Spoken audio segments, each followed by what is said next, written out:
friends. I'm going to sacrifice talk about my birth month for just a moment so I can acknowledge the birth of my son, my precious son, Andrew. Happy birthday, Andrew. I need to warn you all, my son included, he probably doesn't care though, I might be using words like uterus, cervix, amniotic fluid, you know, all that girl talk that sends guys running and screaming from the room. Anyway, when I joke that Andrew was my favorite child because he caused me the least amount of pain in labor. Although he caused me other troubles after he was born because he was so content he couldn't seem to gain weight. The doctor said she thought maybe he just didn't want to complain, so I had to start waking him up in the middle of the night, and then she asked me to supplement with formula. He's still quite a picky eater, and he would not drink the bottle at all. It got to the point where when the nipple would touch his lip, he would gag automatically. So I tried to even feed it to him on a spoon, and he wouldn't take the formula that way either. Just kept gagging on it. I got sent to a lactation consultant, and that was just an embarrassing experience. I've heard a lot of women who've had great experiences with that, but it's just even too embarrassing to talk about. So, eventually, when he was old enough, I started feeding him my homemade fettuccine alfredo, and he's been fine ever since.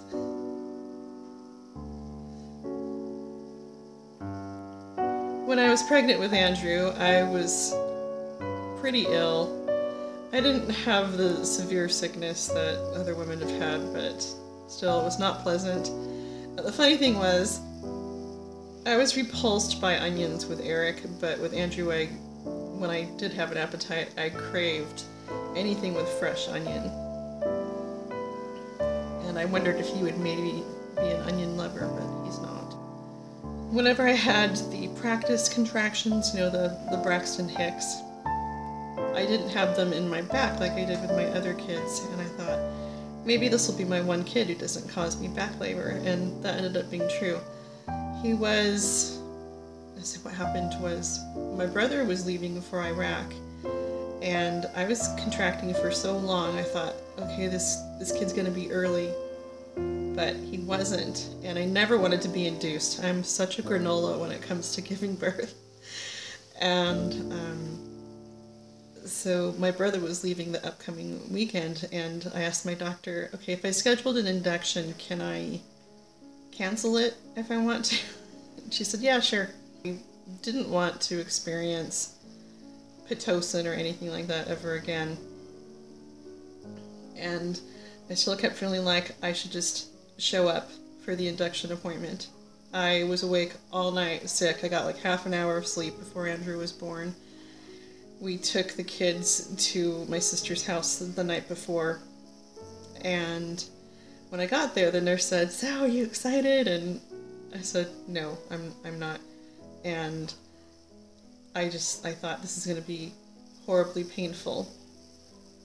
And weeks leading up to that, I kept thinking, if my water would just break, I would be in labor, because I had contractions literally all day long. And what they do is they monitor you first. So they started to do the monitoring. They do that for about an hour before they start the induction. And she said, "Oh, well, you're already having contractions. Do you want the doctor just to come in and break your water?" That was awesome, because that ended up ending my misery, and he was born less than 5 hours later. That's the shortest labor I ever had, and without having back labor, the difference is amazing. I kept thinking, shouldn't this hurt more? Maybe I should act like I'm suffering a bit more, because I was afraid they were going to give me Pitocin. But things were progressing just great. And then the other difference was when it was time to push, I didn't really feel like I necessarily needed to push. With the other kids, I was in agony and it could not have been over soon enough. But with Andrew, I felt like I can do this breathing stuff all day and be just fine. So they said I could push, and I was like, okay.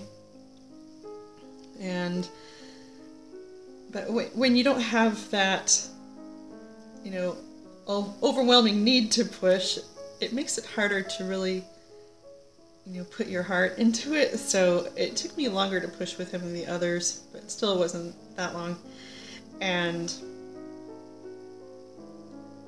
I had to push a lot harder with him. It was only a 2-ounce difference between him and Eric, but I said 2 ounces could be a big deal. And as I was pushing, I paused and asked if I could feel the head yet. I was quite calm because I was in labor for a week with my first son, and it was horrible. And they gave me Pitocin and all that stuff. It was, agony. And it was intense, like very sudden labor with Eric, back labor, and he was ramming me in the back. So, after I said, "Can I feel the head?" My doctor, she's a woman and she had children of her own, she said, "Can I feel the head yet?" And she goes, "Why don't you scream or something, you bee?" I didn't realize just how calm I was being, but man, that was so relaxing in comparison to my other labors. I really felt like I could handle it the whole time. I still got sick though. But they say that women who get sick during labor progress faster. So if you are about to have a baby and you feel like you're going to throw up during labor, just do it. Just throw up. You'll be done with it as soon as the labor's over. So after, I think it wasn't even half an hour of hard pushing, I noticed I had a rash, or what I thought was a rash on my body, and it was actually broken blood vessels from pushing so hard. So I had like these little freckle things all over my face.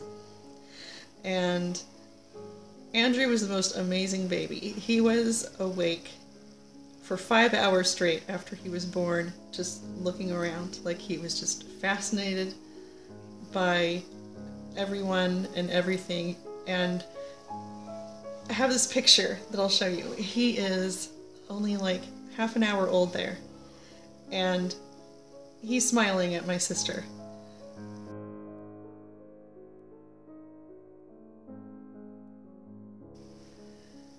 Nothing compares to the feeling of having a newborn baby. It's like a piece of heaven has come into the room with you.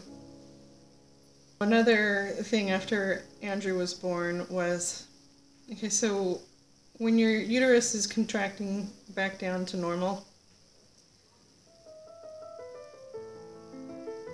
you get some bad cramping, so it feels kind of like the beginning of labor.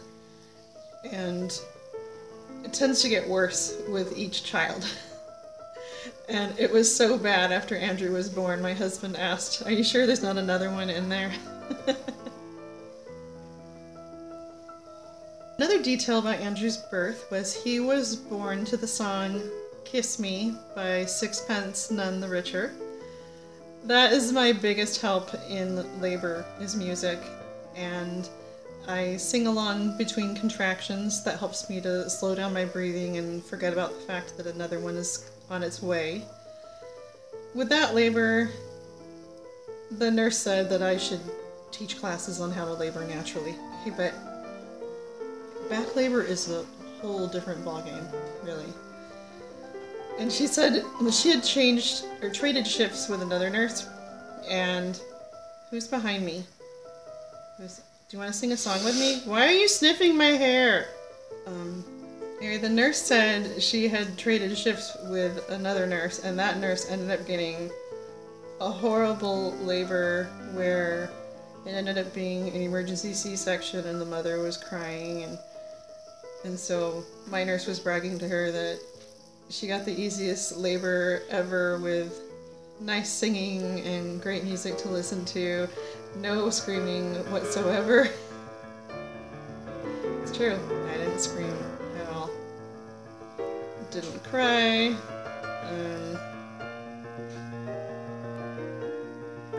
Yeah.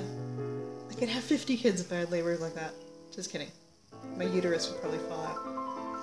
He was born on Thursday or Friday, and we said goodbye to my brother at church on Sunday, but first we sang a song together with our sister.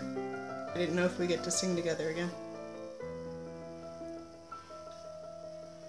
And I was very grateful that my brother got to hold my son and got to meet him, not knowing what the future would be.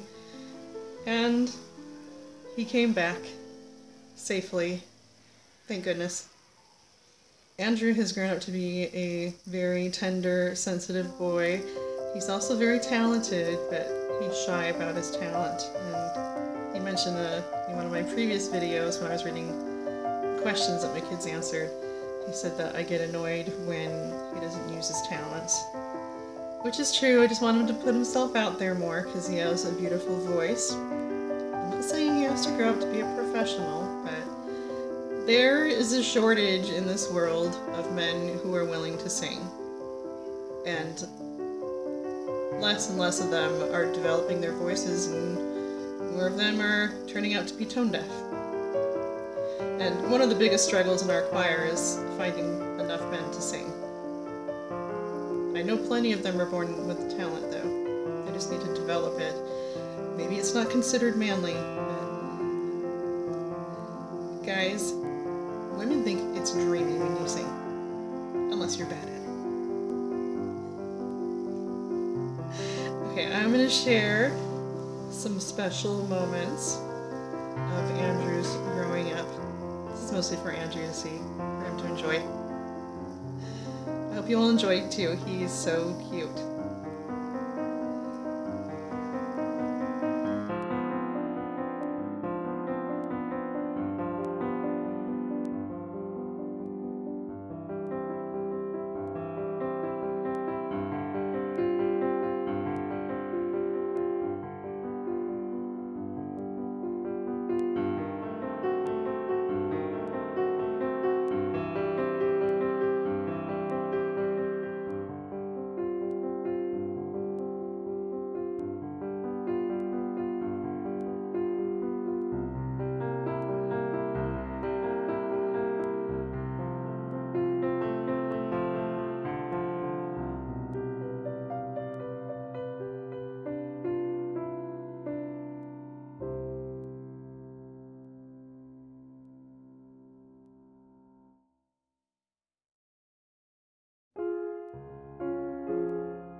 Guten Abend, gut Nacht, mit Rosen bedeckt, mit Näglein besteckt, schlupf unter die Deck, morgen früh, wenn Gott will, wirst du wieder geweckt.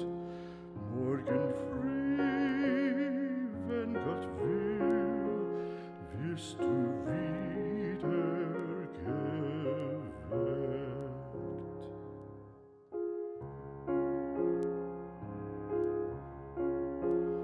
Guten Abend, gut Nacht, von Englein bewacht, die zeigen im Traum dir Christkindleins Baum. Schlaf nun selig und süß, schau im Traums Paradies. Schlaf nun selig und süß, schau im Traums Paradies.